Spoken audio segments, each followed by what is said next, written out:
Hey everyone, welcome to Buffett Stories, your go-to channel for inspiring stories, lessons, and success secrets from the legendary investor Warren Buffett. If you're new here, hit that subscribe button and ring the bell so you don't miss our new videos, dropping every Monday, Wednesday, and Saturday.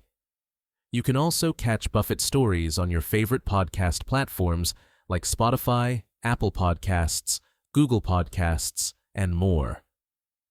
Thanks for joining us, and let's dive into today's exciting topic. Dear you, there's a photo I can't get out of my mind. Two old friends, sitting across from each other in a cheap booth, styrofoam cups, wrinkled napkins, a $3 breakfast. But those two men were worth over $100 billion each. Warren Buffett and Bill Gates. No fanfare, no cameras, just two minds, sharper than most hedge funds, trading thoughts over hash browns. It's strange, isn't it? The wealthiest investor of the century, the tech titan who reshaped the modern world, meeting again and again at McDonald's. Not in boardrooms, not over foie gras or Dom Perignon, but in booths we all recognize, with ketchup stains and linoleum floors. Why? What did they talk about? And more importantly, what can we learn from the quiet wisdom exchanged in those sacred, greasy moments? Because here's the paradox. The most valuable conversations in history were bought for pocket change.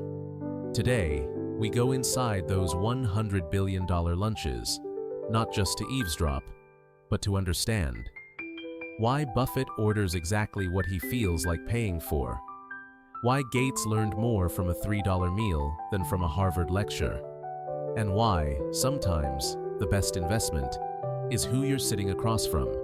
Ready? Let's begin. Warren Buffett once said, "Price is what you pay, value is what you get." Most people hear that and think of stocks, investments, discounts. But Warren didn't just apply it to Wall Street, he applied it to lunch. Because here's the irony. Buffett could afford 1,000 private chefs, yet he's known for ordering the same $3.17 breakfast from McDonald's, sometimes adjusting it down to $2.61 if the market's down. It's not a gimmick, it's a mirror, a reflection of a life governed by value, not appearances. Now enter Bill Gates. Brilliant, young, fast-moving. When he first spent time with Warren, he expected talks of spreadsheets and profits. But Buffett brought out a calendar.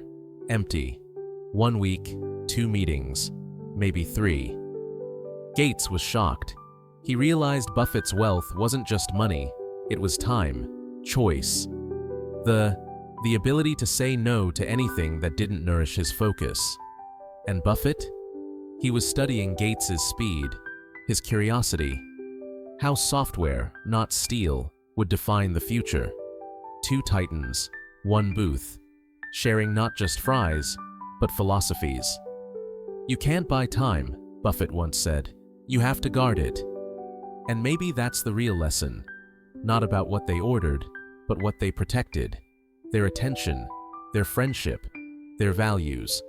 In a world obsessed with scaling faster and spending bigger, the real flex is sitting down slowly and thinking clearly, over a cheap meal, with a rich mind, and a friend who listens. Why do billionaires choose silence when the world screams for attention? Why do two of the busiest men on earth protect their calendars, like monks? The answer lies deep within a paradox of the modern mind. We crave more, yet value less. Today, the average adult makes over 35,000 decisions a day. From emails to menu items, social media to meeting invites, our minds are bombarded with stimuli. And yet, Warren Buffett's calendar is nearly empty. Not because he lacks opportunity, but because he understands a truth we often forget. The difference between successful people and really successful people is that really successful people say no to almost everything. Warren Buffett. This is more than preference.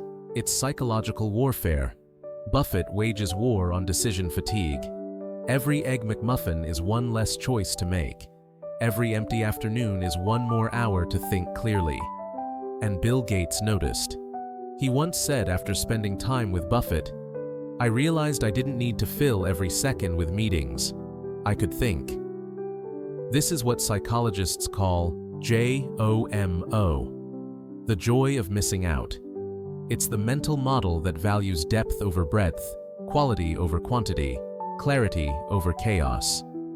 While others rush to network, Buffett chooses a small circle.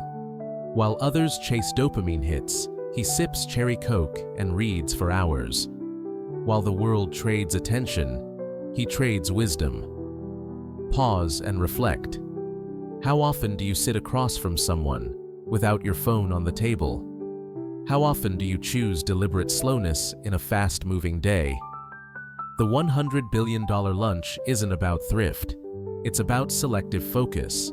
It's about saying no, not just to things, but to noise. And that is a kind of wealth money can't buy. Not many people say no to Bill Gates, but Warren Buffett did.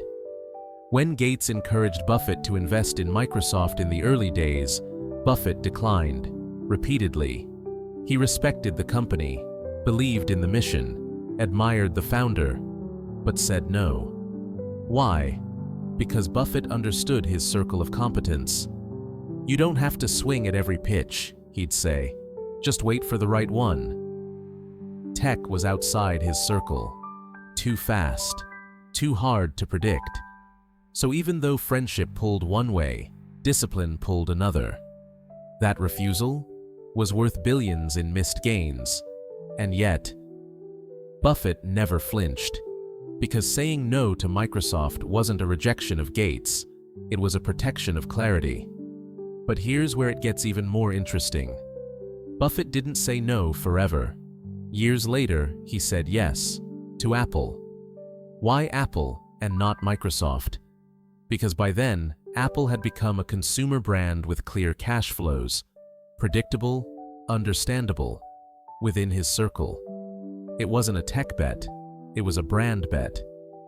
Buffett once joked, "If you gave me $10 billion and told me to take away Apple's customers, I couldn't do it." That was his yes. Another example. Gates watched as Buffett passed on the 2000 dot-com boom. No IPOs, no internet gold rush. While others were chasing unicorns, Buffett was buying Coca-Cola and American Express. But during the 2008 financial crisis, while others ran, Buffett stepped in. He wrote a $5 billion check to Bank of America, bought preferred shares in Goldman Sachs. Why? Because he understood fear, understood value, understood that the time to be greedy is when others are scared. That's the dance. He says no to frenzy and yes to fear.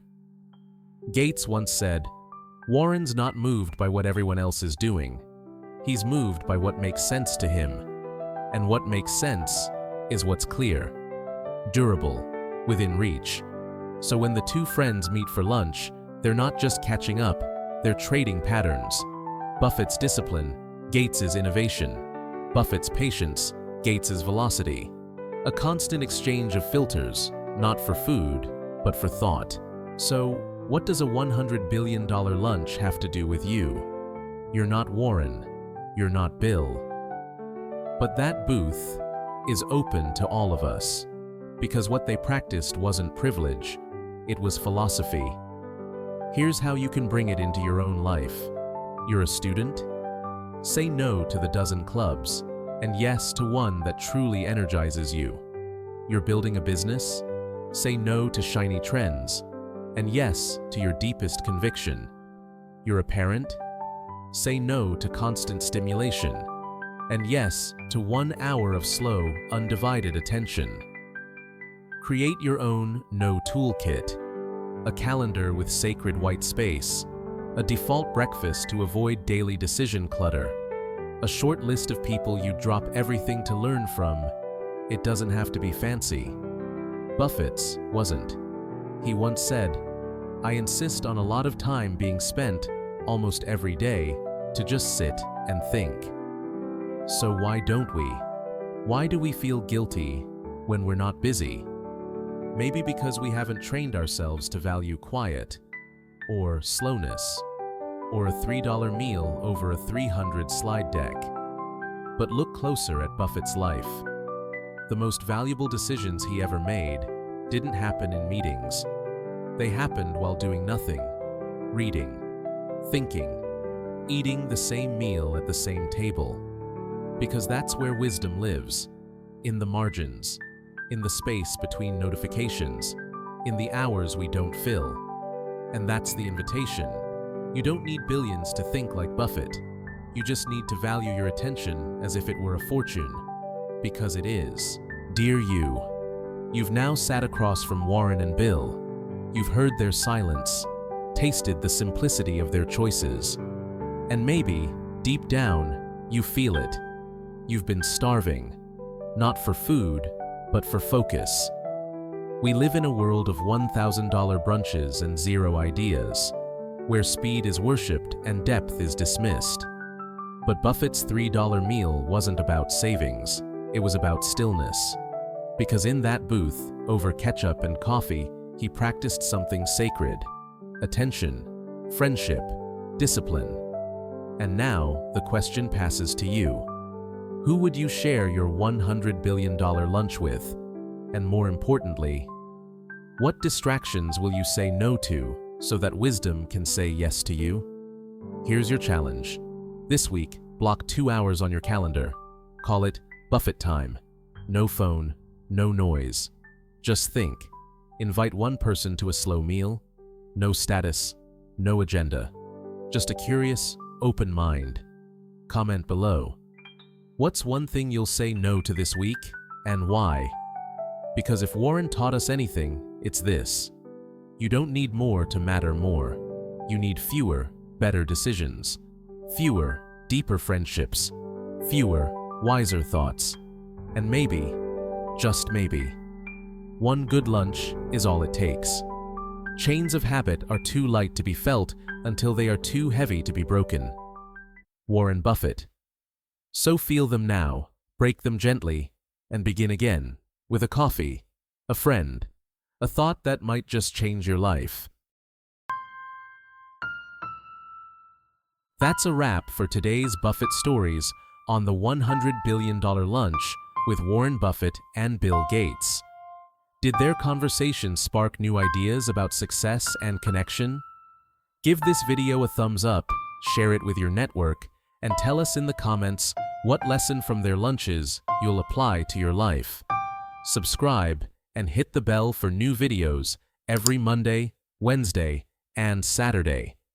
You can also catch Buffett Stories on Spotify, Apple Podcasts, Google Podcasts, and more. Thanks for watching, and we'll see you in the next one.